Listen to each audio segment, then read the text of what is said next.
Sunny Melendres, Sunny Radio, sunnyradio.com.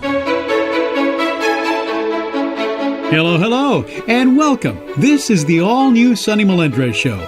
Each week we strive to bring you entertainment and inspiration through storytelling, fascinating guests, exclusive celebrity interviews, and it's all delivered with lots of enthusiasm. So, let's get on with the show. Sunny Radio, sunnyradio.com. It began as a delightful television series in the 1950s and 60s. And now, Leave It To Beaver is a worldwide phenomenon, and its star has truly become an American icon. I am so happy to reconnect with Jerry Mathers, the Beave himself. How are you? Hey, Welcome. Sonny, how you doing? I'm doing great. How are you? I'm probably even doing better because everything's going really well for me. Oh, God bless you. Well, it's so great to reconnect with you. And I want to share the little story of how we met. Back in the 70s, I was on the radio at KMPC in Los Angeles, and I wanted to find out where you were. In fact, I had a feature on the show called Whatever Became Of, and found out that you were a loan officer at the Security Pacific Bank, and I believe it was Granada Hills. I was in quite a few of them, not for any reason except I was a loan officer, so I had about 3 different banks. That was probably my home office, basically, at the time, that I would go around and check out people for home loans all over. And in Los Angeles, people are always buying houses, so I would go and make sure their credit was good. Yeah. And, the house they were buying was really there. What did they say when you said your name was Jerry Mathers? I think a lot of people, when they saw the name, said, "Oh, well, it's Jerry Mathers. Maybe it's a different one." And when they met me, they said, "Well, he's an actor." And the Beaver, he was a very nice person, but I don't know if you'd want the Beaver for your real estate person, especially if they were going to be negotiating for the prices of houses out here in California. I know. I'd get them in, I'd talk to them and find out what they wanted. And, take them out and show them the different houses in their price range. And, I had a very, very successful time in real estate. In fact, the only reason I got out of it was in the early 80s, we did the new Leave It To Beaver, and so I did a series for 8 years.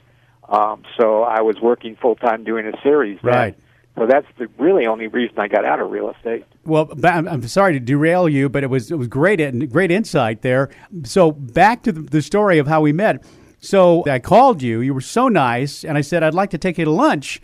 And you said, great. And I had a dear friend, his name was Bo Halfon, who was like the Leave It To Beaver Jerry Mathers fan of the world. And I said to him, we're going to go have lunch, and I didn't tell him with whom. And so we show up at the bank, and then when I asked for Jerry Mathers, he looked at me and said, no way. And then I had a two-seater car, and you said we can go in your car, and if I remember correctly, you had a Firebird. Does that sound right? That's absolutely right. Yeah, you had a Firebird, and we went to a Chinese restaurant. And I have to tell you this. When we were walking to your car in the parking lot, we're walking behind you over to get to your car, we look at you, and you're walking like the Beave. Well, you know what? People pretty much walk the same their whole life, I think. So yeah. I think I was walking more like Jerry Mathers, and the Beave walks like me. I got you. Well, I must say that you were so gracious, so nice, and that continues to this day. All right, so let's start out with when you're 2 years old. You actually had a career before Leave It To Beaver. What was your first? Very much so. Yeah, very, tell me very about much that. So. Well, my mom was walking through a department store, and my mom was from Minnesota, but she had lived in Los Angeles for most of her life. My dad was from Iowa, and he was, at that time, he retired as a superintendent of LA City school system, but at that time he was a coach and a teacher, and so they didn't have a lot of money. I was the firstborn. I have a sister and quite a few brothers, so we were walking through a department store, and a lady came up to her and said, "Is that your little boy?" And she said, "Oh, did he touch something? Did he, And we were walking through the children's department, and the lady said, "No, but we've just noticed you tried a few things on him, and he fit our clothes absolutely. They just look so nice on him. He seems, very, I guess, he's not panicked or anything. He's not running around the store. He'd be a model for us. And my mom just kind of went, what is this? Is this some kind of a catch? What's going to happen? Yeah. Well, he said, well, you know what? If he could do this, we're having a fashion show within a couple days, and the boy that was wearing the 2-year-old clothes has outgrown them. He could be paid, and we could let him keep a few of the outfits. My mom said, I'm sure he could do that. And so that's actually how I started, and what a lot of people, and I mean, I just know this because TV was just starting then. Yes. And there in New York, they could go to the New York stage and find a lot of child actors to be in live TV. Here in Los Angeles, most of the people that worked in films. And so there wasn't anybody that worked in front of a live audience. There were a few, that worked on stage, but not very many. Mm-hmm. And so they said, but the models go out there, they do little, turnarounds and walk up and down, and maybe we could do one of those. So I went on my first interview, got the job, and started working all the time. I did movies with Bob Hope, Alan Ladd, Alfred Hitchcock, Wow. Shirley MacLaine. So I did a lot of movies and live TV. The sad part about that is most of those, they were live, so it wasn't like today where they're on videotape. Right. They went out, and that was it.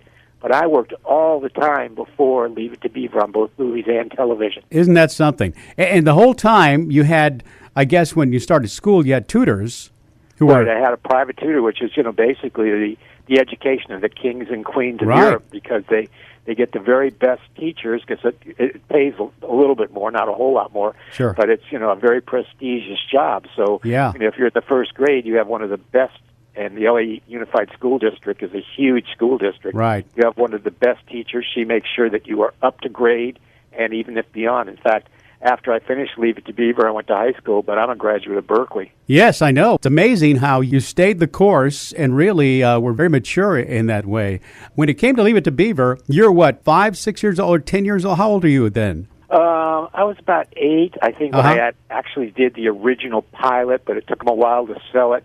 They had about, honestly, it sounds crazy, but they had about 1,000 people on the interview, but it just wasn't for the Beaver. It was a cattle call. For Wally and Eddie Haskell and all our friends, too. So it was a huge interview, and, it kind of got a little repetitious because we kept having to go back, and they had maybe 4 or 5 people that they were considering for the Beaver part, and 4 or 5 people for the Wally part, and Eddie Haskell and Lumpy and all the different people. Sure. So they kept calling us back and back and back to go and read with the other people to see how, the entire cast would interact. So you'd go back and maybe, Tony Dow was there, but nobody else, and that 5 or 10 people would come in to read for Lumpy.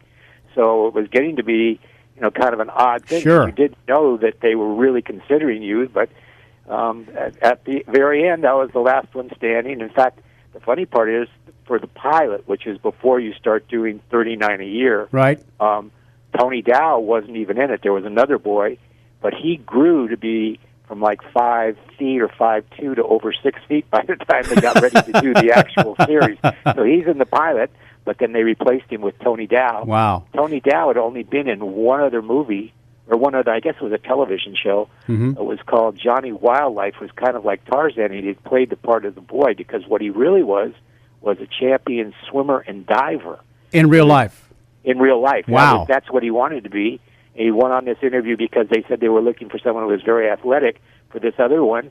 And his mom, the agent, called him up and said, well, they're looking for an all-American boy. He went on the interview, and he got the job of Wally. That's great. Now, on the day that you actually were going to go back to the final interview, I understand that you almost didn't go because you had a special meeting. Definitely. I was a Cub Scout at the time. Yeah. And I was a very dedicated Cub Scout. And, I wanted to go to the meeting. So my mom said, well, wait a minute, we've been, and you have to realize this was an interview that had almost every child actor and people who were trying to be child actors in Los Angeles. Wow. So literally maybe 100 people just for the part of the Beaver, but also in New York and Chicago and a couple other places. So it wasn't just one interview. We had been going back for many callbacks over and over again. So, and you didn't know you were going to get the job. So I said, Mom, I can't go. I have a Cub Scout meeting. And she says, well, we spent a lot of time on this particular interview, and the Cub Scout meeting wasn't until maybe an hour after school. And Yes. she said, this is the final one where they just want to look at you with a couple of Wallies or whatever. And so I went there, and I got the job. But if I hadn't gone back for that last interview, I probably wouldn't have ever been the Beaver. And don't you think that the fact that you went, and I believe you wore your Cub Scout uniform, and they asked you if you wanted to be there, and what did you say to them? Well, I said, well, I like you guys. I would really like to do the show. I mean, not in those exact words. But I said, if I don't get out of here right now, I'm going to be late for my Cub Scout meeting. And my mom, all the other kids, because it was down to the last very few people, sure, had spent quite a bit of time in there. Right. And so I walked in, and probably in like 3 or 4 minutes walked back out. And my mom said, what happened? How come you came out so fast? And I said, well, they asked me if I wanted to be here. And I said, no, I'd rather be at my Cub Scout meeting. And they called that night and said I got the job because they'd rather have a kid that wanted to go to. Oh, how great. How great is that? How great is that? And what's great is that you continue to have that kind of persona in the way that you've conducted yourself and your life, and it's just so admirable. Well, thank you. So, Jerry, Leave It to Beaver, is it the longest running continuous television show? Absolutely, to my knowledge. It started in 1957, and it has never been off the air. In fact, now it's playing, almost every day, and it plays all over the world. I mean, I speak all these foreign languages, and it's really funny because in some of the countries, they even have a little girl dub my voice so that the voice sounds young. Oh. It's on MeTV here in the United States. And in Japan, what do they call it? Happy Boy and His Family, because I guess the verbiage for Leave It to Beaver didn't make any sense. So right. They just called me the Happy Boy and His Family. That's funny. Do you have a favorite episode? The very first one was a lot of fun. It's called Captain Jack, and it's where Beaver and Wally, at those times, you could send away to Florida and get a live alligator sent to you for a few dollars. And Wally and the Beaver want a pet, probably a dog, but their parents say, no, you're not responsible enough. So we decide that we're going to order an alligator through the mail. You could do it in the inside cover of a comic book. And we get it, and all of a sudden Ward discovers it and goes, and he said, if you'd have just come to us, we could have talked about a pet or something like that. The funny part is we never had any pets on Leave It to Beaver. We never had a dog or a cat. That's right. There were cats in the show a couple of times, but that's because it's just like a kid. When you're a child, you have to have your parents there. Well, an animal requires an animal trainer. We were on a very tight budget, so the Beaver was as much as they got. Wow. You're right, exactly. Now, speaking of a tight budget, I understand that the episode that cost the most was I believe it's a Zesto Soup Bowl? Absolutely. I have just to refresh people's memory. There's a big billboard, and I climb up in it to see if there's really soup because it's Zesto Soup. But there wasn't a billboard on the back lot of Universal, so they had to build an actual billboard in the back lot to get a lot of the shots of it, and then we went inside to get the close-ups, but they actually built it, and so it cost them several $1,000s to build a billboard with a big bowl of soup on it, and I actually climbed up it and pretended to fall in, and it was a lot of fun because I didn't have to go to school that much that week because by the time they took me up there with all the different safety precautions, they had a big thing around me so I wouldn't fall and stuff like that. So the teacher said that we could make it up for the next 2 weeks. I did an extra, I think it was an hour and a half every day of school.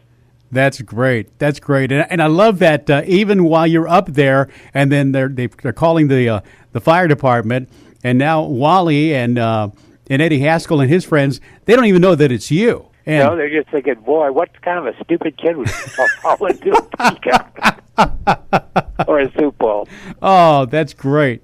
There's a lot of things that I think people don't know about you. You're so multifaceted, but you're business savvy, your educational background, but also they may not know that in the 60s, after Leave It to Beaver, they had an idea for a follow-up program, didn't they? Another show? They definitely did. They wanted to do a show very much like Leave It to Beaver, but I had never been to school. I had a private tutor, right? But I'd never been, and it was my freshman year in high school, and one of the things I didn't get to do was sports, and I'd always wanted to play sports. So I went to high school, and we had other offers for different series and things like that.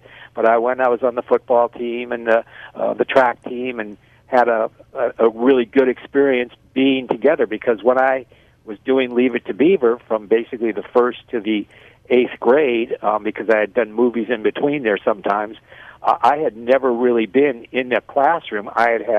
And they're the best teachers in the world because they're from the LA Unified School District. Yes. But the studio picks the best people for your age group. And so it was just a wonderful education. And when I went to high school, I was honestly a little bit ahead of everybody else because I had, moved into a lot of upper mathematics and things like that. And your parents were okay with that. I mean, you didn't have backstage parents who were kind of egging you on. You got to do this. Absolutely not. My dad actually retired as a superintendent of LA City Schools. But when I was doing Leave It To Beaver, he was a counselor and then head counselor for different high schools. And my mom was, just a regular mom who had been walking to a department store, and somebody said, "Your kid fits the clothes. Could he be a model?" And it just started like that. So you actually were discovered. It wasn't like you set out to... No, it wasn't like she was a stage mom who was pushing me all the time. Exactly. And, back then, if you did a live TV show, if you did it right, that was it. I mean, if they had somebody that cried, walked out there, wouldn't go out, didn't say the lines, they were in trouble. So then and when you did live TV, then you started doing movies, and after that, Leave It To Beaver came up. Sure. So you're in high school now, and you started a band. I had Beaver and the Trappers. We used to record for Atlantic Records, and during the summer, that was my summer job. I'd go to, a lot of state fairs and all sorts of different things where they had basically a lot of people, and I'd go, I'd pick up a band. I was the lead singer, and I'd bring my music, and we would, sing for maybe a half hour, 45 minutes, and I'd sign autographs. So that was my summer job, and it was really a lot of fun. And what was your big single? Oh, Happiness Is and Don't You Cry. Don't You both Cry. Happy and Sad. They were written by Nino and April. Sure. Who were Tempo. They had hit songs at the time, but he was the writer and he produced it, and it was for Atlantic Records, so it was a big record company, and I'd go around and promo it, and a lot of times do appearances. Don't you cry, I hate to see you crying. Dry your eyes, I didn't mean to make you blue. Hoo-hoo. When I told you I was sweet on Mary, baby, I was only being contrary. Don't you know, I was only teasing you. And I noticed that on the record that Jimmy Haskell, no relation to Eddie Haskell, Jimmy Haskell did the strings, and that's the top of the line there. You were in great company. Well, yeah, I didn't know them, but the people that did the record were some of the top. They were Nino and April Temple, who did, I think it was Deep Purple. Deep Purple, they yes. Were very, very much into the record business, so they hired the very top people, and we did it, all first class. So it was really fun, and that was my summer job. I'd go around to all the different places and sing at state fairs and stuff like that. So it was a fun life. I bet. So you're out of high school, you're into college, you get your degree. Where did you go from there? Well, I honestly, and I'm not trying to boast or anything, but I had a lot of money. And when you're 21, suddenly, because I'd been working since I was 2 years old, the court says, okay, here's your money. And I thought to myself, and I talked it over with my parents and counselors, I needed to know what to do with that money. And where do you go when you need advice? You go to a bank. Well, what did I do?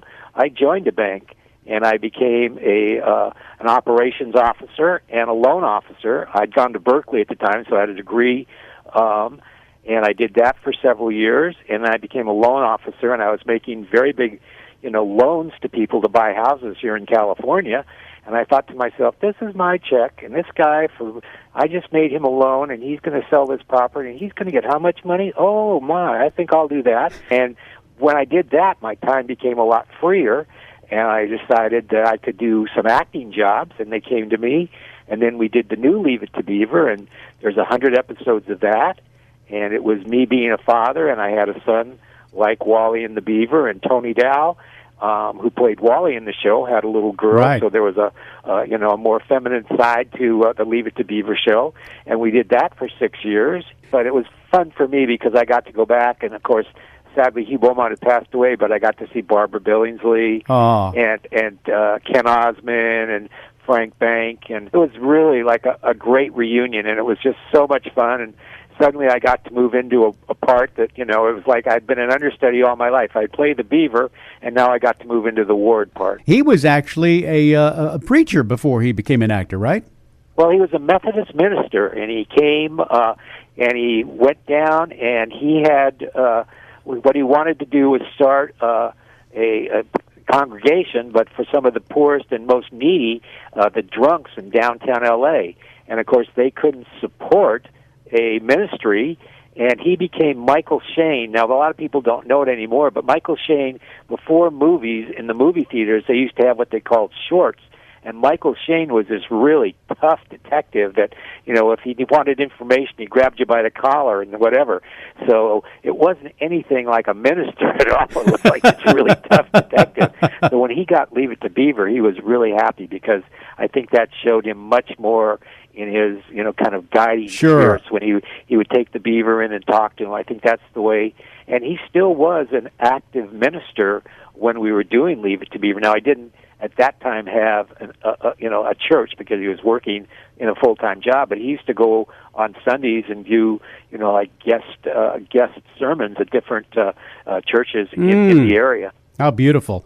Now, something happened to you in 1996 that changed your life and your lifestyle. I think what we were talking about is I had put on quite a bit of weight. I, at that time, was working as an actor, but I started to invest some of the money I had made from Leave It to Beaver and the new Leave It to Beaver, and one of the businesses that I was running at the time was a catering business, and I was doing studio catering, so I'd go into either a TV show or a movie, and I might want to show them 15 or 20 dinners because I may be serving them every day and an entire crew of maybe 100 to 150 people.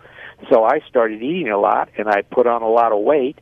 And, I looked around me, and a lot of people were overweight, and I was very definitely overweight. And I had a very good friend of mine that was a doctor, and I'd always been a pretty skinny kid. And she said, Jerry, you can't put on this kind of weight, and you should come in for a physical. And I said, I feel great. I'm too busy to come in for a physical. And she finally gave me a physical for Christmas as a Christmas present. I went in there, and she said, if you don't do something, you have diabetes that's out of control. You haven't got a whole lot of time left on your clock on this earth if you don't come in and do something about it right away. And I was absolutely shocked. I mean, I felt good. It wasn't like I had pain or anything. And I thought, gee, this doctor basically saved my life. And I lost the weight, and now I'm pre-diabetic and have been for many, many years now. But I thought a lot of people don't have a good friend like that that's a doctor. Right. Maybe I could use that and go out and talk to people, use Leave It to Beaver to tell them about all the fun I had. Maybe I could do that to help people that are overweight that might have diabetes. It's not like, you stub your toe and it hurts. I mean, I knew that I was overweight, and people said, well, you should go on a diet. I thought, well, why should I go on a diet? I'm having the good life, you know. This is what I've waited for all my life. I can have a big breakfast, a big lunch, go out to dinner, you have a wonderful time. Yeah. Oh, gee, I'm a little overweight, but I looked around, a lot of people are overweight, and suddenly you go, that's right. Well, what? This is going to kill you. And you say, oh, that's something I didn't plan on. Yeah, one day the party's over.